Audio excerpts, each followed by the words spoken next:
Hi everyone, my name is Corey, also known as GRC Corey, and welcome back to my channel. In today's video, I'll be making a video guide to another video that I made about a month or so ago regarding a project where you, the viewer, will find a public entity, their policy stack, and then tying that policy stack to a security framework, whether it be CIS or NIST or whatever security framework that you choose. So I'll be going over this guide and this information here today with you, and I'll also make this guide available for you guys as well, so you guys have something to reference to. Without further ado, let's jump right into it.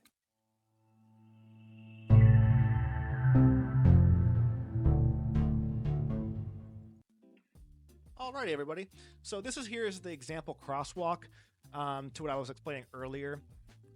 Where you, the viewer, will find a public entity, and you will then find their IT risk policy stack, and then you will tie that to a framework, whatever framework you want to use, whether it be CIS, NIST, if you want to use ISO, whatever it is. But here on this channel, we're gonna use NIST, the NIST CSF here.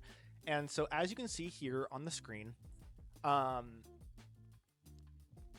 I found a patch management standard. And so let me back up for a second.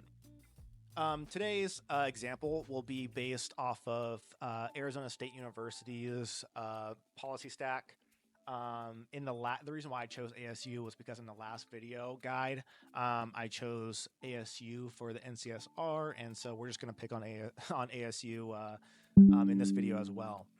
And so also, I added a bunch of links within this, so as we follow along, you don't have to sift through the Google and the internet just to find what I found. I embedded all of it into this example here, so you don't have to go searching for it yourselves. All right, so let's get started. So what I did was I went on to ASU. And I typed in, ASU's IT security policy on Google, and I then found their stack, which is embedded here. Now, excuse me.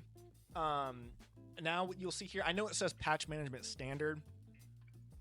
The reason why I didn't put the policy is because I couldn't find the patch management policy. Okay, I only found the standard. So that's the reason why I put the patch management standard on there. I'm sure if they have a policy or a related policy, if they have a standard, they probably have a policy, and it just probably wasn't publicly available. So we're just going to use the patch management standard here. Okay.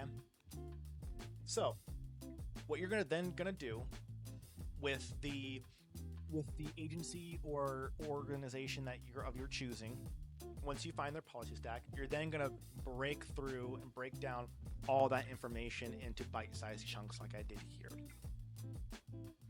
So getting into the example here is you don't have to really worry about the purpose, applicability, just the standard.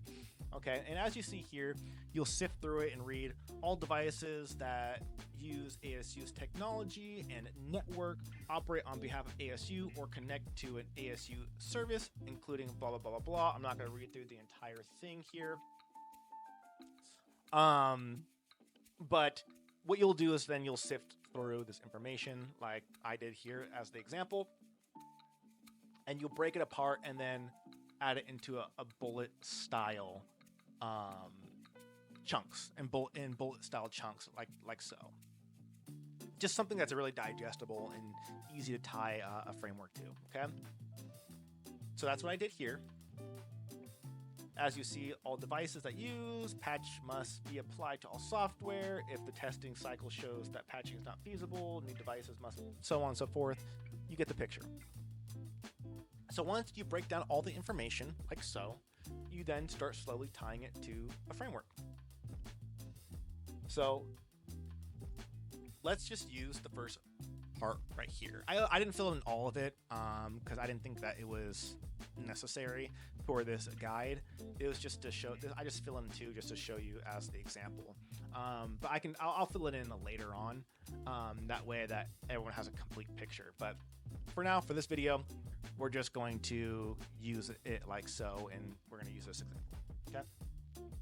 So all devices that use ASU's technology network operate on behalf of ASU or connect to an ASU service, including those belonging to ASU entities and or managed by the University Technology Office, UTO. Other affiliated partner organizations or personal devices must be patched with vendor-provided security patches. Okay, so with that all in mind, we are then going to connect it to a framework. So first is the NIST CSF function.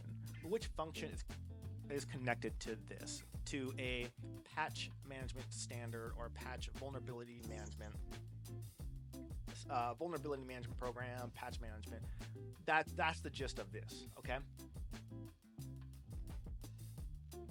And so I chose the most related control to this bite-sized chunk here, which was protect. Okay? So that is the function related to this bite-sized chunk bullet point for the entirety of the patch management standard, okay? Then you slowly break it down to the category, which is, okay, what category is related to this standard, this bullet point piece? Well, platform security. And then so on to the NIST CSF subcategory, which is what is the subcategory related to this bullet point piece. And as you see here, it's protect platform security 2. So PRPS 2. Which, if you'll see here, the NIST CSF subcategory for that is software is maintained, replaced, and removed commensurate with risk. Okay. So that is the most related. That is going to be the most likely related to this bullet pointed piece to the standard. Okay. And which version of this subcategory is it? It's CSF version 2.0. And the NIST, what is the related NIST CSF control to this piece of the standard? Well, it's System and Information Integrity, SI2, which you'll see here is SI2 flaw remediation. That's the control that which you will find. The control is NIST Special Publication 800-53 Revision 5. Okay, so that is the related control to this piece of the standard. Okay.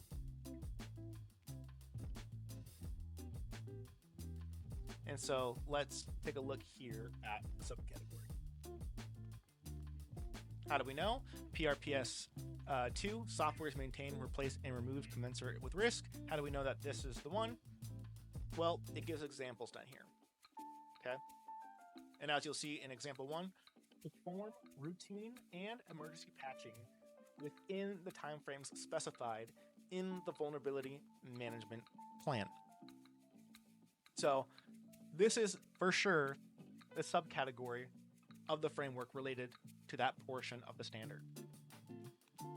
And the related control to that is flaw remediation, which if we'll see here, O2, which identifies, reports, and corrects information system flaws. There you go.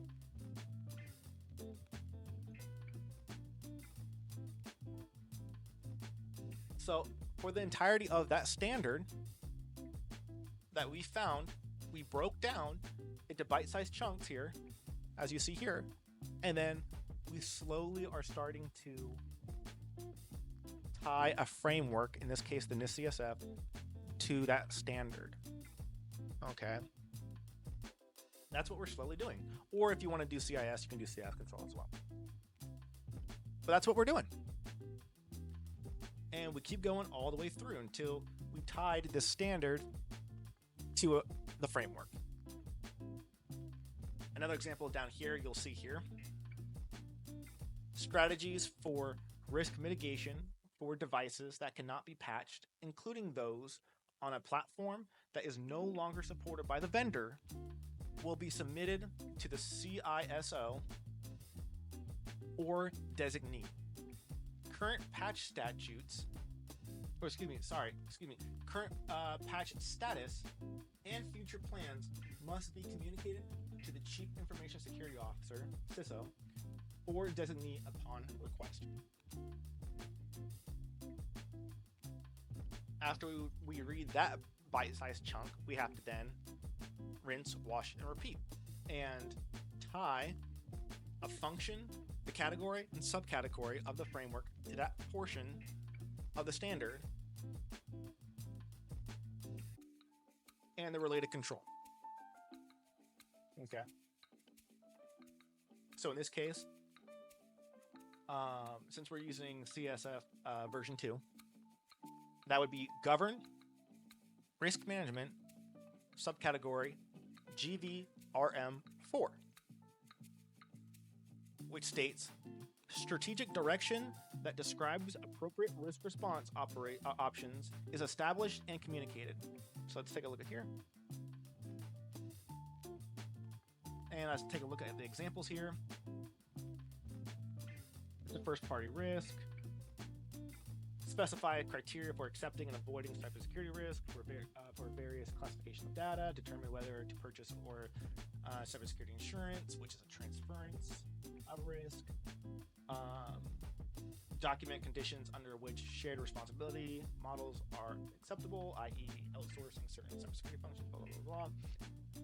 So these are the examples given of GVRM4, which is strategic direction that describes appropriate risk response options is established and communicating. So basically saying like, what are your options here when you are approaching a risk?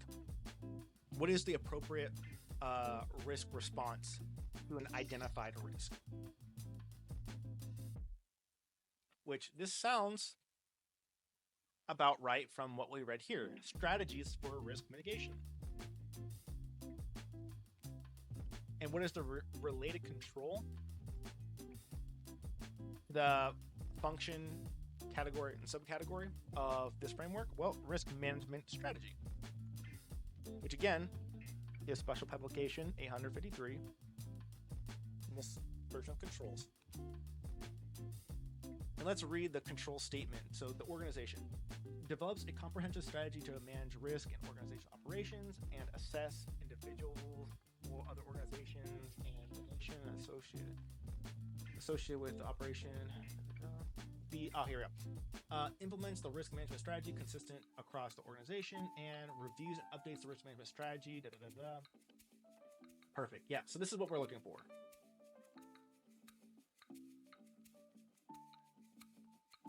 This would be the related control that we want to use. Risk management strategy.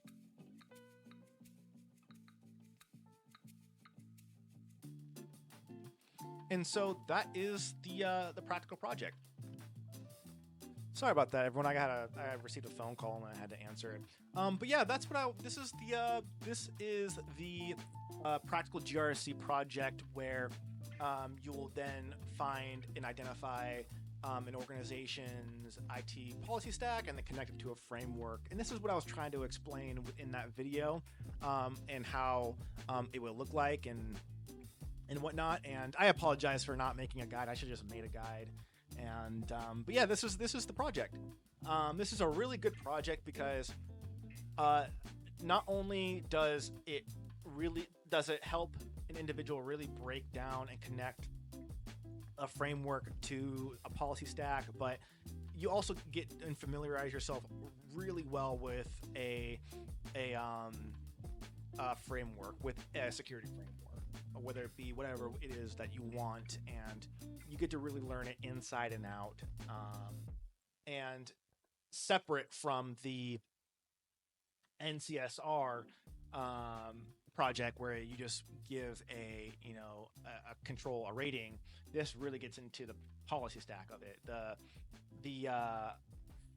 I would say the maturity level 5 level portion of it, where you're tying the standards, procedures, and policies to an actual framework, and you're then implementing controls, or you're tying controls to that framework, and then really developing out your security program. Please let me know if this guide was helpful, or if I need to explain a bit more. I would be more than happy to do so. And I really hope that everyone has a good rest of their day, and I'll see you in the next video. Thank you. I like to be educated, but I'm so frustrated. Hello to my loneliness. I guess that ignorance is bliss.